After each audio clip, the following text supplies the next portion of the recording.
अगर विंटर्स में आपको बहुत ही ज़्यादा ड्राई स्किन, गैस और कॉन्स्टिपेशन की प्रॉब्लम होती है, मतलब आप हाइड्रेटेड तो हो पर ओलिएटेड नहीं।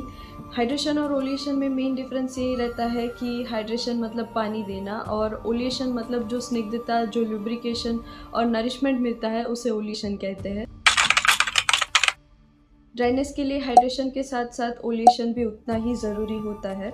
अगर आपको गैस, ब्लोटिंग, कॉन्स्टिपेशन वगैरह दिक्कत बढ़ जाए तो समझ जाओ कि वात बढ़ चुका है, और उस वात को पैसिफाई करने के लिए, कम करने के लिए ओलिएशन भी उतना ही ज़रूरी होता है। इसीलिए आयुर्वेदा में घी को ओलिएशन के लिए सबसे बेस्ट माना गया है। अगर आप जिम, एक्सरसाइज वगैरह ज़्यादा करते हो तो उस केस में आपकी ड्राइनेस बढ़ जाती है। तो उसके लिए आपको क्या करना है, रोज़ सुबह 1 चम्मच घी आप चाय में या कॉफ़ी या गर्म पानी किसी के भी साथ मिक्स करके ले सकते हो। और ऑफिस या फिर किसी और भी वजह से आपको स्ट्रेस रहता है तो ये उसमें भी उतना ही यूज़फुल है। दूसरा तरीका ये है कि आप घी को हल्दी के दूध के साथ भी ले सकते हो। हल्दी दूध तो अपने आप में ही एक बहुत बढ़िया इम्यूनिटी बूस्टर है और वो हमारी दादी नानी के ज़माने से सबके घर में पिलाया जाता है। तो उसमें घी डालने से वो और भी ज़्यादा इफ़ेक्टिव हो जाता है।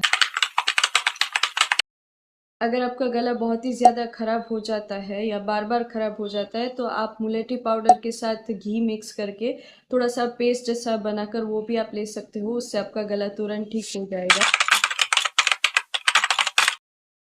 आपकी डाइजेस्टिव स्ट्रेंथ के हिसाब से आपको च्यवनप्राश भी लेना चाहिए, जो विंटर्स में मोस्टली सभी घरों में यूज़ होता ही है।